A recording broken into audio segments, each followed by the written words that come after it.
This is a warning to all anime-only watchers of SAO2 that do not want to be spoiled. Do not look up Thrym and Freyja. Do not look that up on Google or anywhere if you do not want to be spoiled, because this is actually Norse mythology. Just letting you know.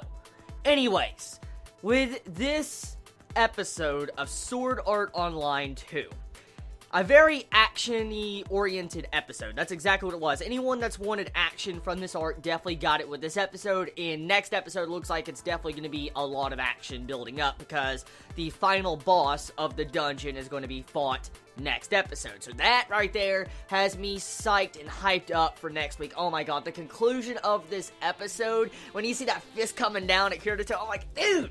And when it ends, I'm like, you bastards, why? Seriously, I am so hyped up to see this animated. I am so fucking hyped up. You know what really got me hyped up about this episode was the use of the original soundtrack. They actually used Swordland, the actual song I love from the original SAO. When you saw the Blue Demon, when you saw Kirito fight the Blue Demon, they used that song in this episode when you saw Kirito and the gang fighting. Oh my god, that was just amazing. That was amazing. Okay, so I actually want to mention something. Now, probably a couple of you will not notice these little subtle details I actually noticed in this episode. These subtle details are not spoilers, don't worry. But these subtle details really interested me in how actually A1 Pictures decided to put them into this episode. Now, in that entire scene where you see, Kirito and everybody, fighting these frost giants, you saw them fighting them at the beginning of the episode, there was an entire moment, if you look closely, where Kirito and everybody are attacking with their swords. They're using sword arts. And in that moment, if you've actually remember from the first season, I don't think they actually covered it in the anime, but in the novel, they say in the first light novel, first volume, that, there's a delay after you use sword skills. There's a slight delay after, like I think a 2 to 3 second delay after you use those sword skills. And in that scene, when that fight happened, you actually saw the characters stop moving.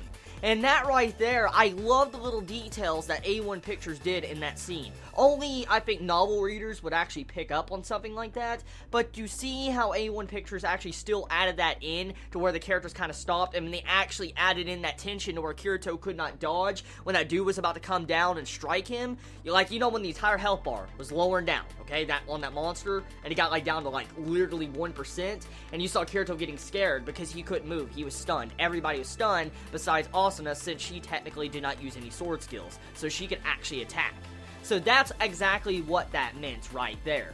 And if you didn't understand why the other, demon, the frost, giant backed up, it's because, as a healer, usually in MMORPGs, usually a healer will run away if its protector is dead, usually, or, some form of mage will run away. So that's the real reason. Anyways, besides that entire detail I just explained, with this episode, I noticed a couple things. I love the way they actually built up the tension to Thrym. Thrym, oh my god, that tension, the building up to his fight in this episode was amazing. I am clapping to that. I enjoy that tension we got to see, and then the entire bit with, Freyja getting introduced. Now, I want to ask all the anime-only watchers right now, what do you think Freyja is? Do you think she's going to be a betrayer? Do you think she's going to be someone that's going to stab everybody in the back in the middle of this dungeon?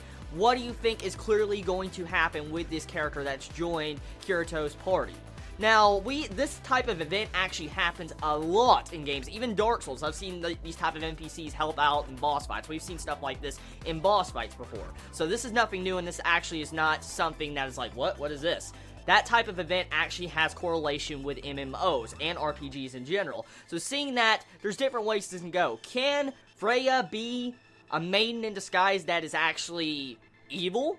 Or is this person actually going to be helpful? We gotta wonder this right now. We did see, Freyja buff everybody before the fight began, but is that person actually legit? That is the main tension and question we have to ask right now. Now, besides that entire factor, I want to actually mention something I noticed a lot of Chibits talking about last week. Now, a bunch of Chibits, a couple, not a lot, but some Chibits were talking about how Shion was able to just come into, Fairy Dance and just start kicking ass. She was just kicking ass. Like a badass. There's reasons for this, okay? A couple time span has passed since Gun Gale Online to this entire arc, but it's not just that. As we found out at the beginning of SAO2, characters can be transferred. Even in the original, characters could be transferred. We saw it. and pretty much, you know, how characters like Hiruto transferred to Gun Gal Online, he kept kind of his stats and stuff. That's pretty much what happened to Shion, okay? I'm making sure I explain that. Her stats kind of carried over a little bit. Anyways, besides that entire event, the episode was very good. I enjoyed it. Solid progression. I'm amazed they're actually adding in everything from the light novel. They're adding in everything from the light novel, which is making me happy. Animation, fucking amazing. Did you see that fight scene? Oh my god, that fight scene. Damn. If it wasn't for Fate, that would have been one of the best fight scenes in the season. One of the best, if it wasn't for Fate. Anyways, overall, wonderful, wonderful episode. Looking forward to next week. Cannot wait to watch it to see the conclusion of this arc. I think the next episode is going to conclude this arc, Caliber arc. So tell me your thoughts in the comments below, how you felt about this episode. Do not look up those two names. I'm once again going to say it. Do not look up those names if you do not want to be spoiled. Anyways, love you all so much. Please be safe. Chibi out.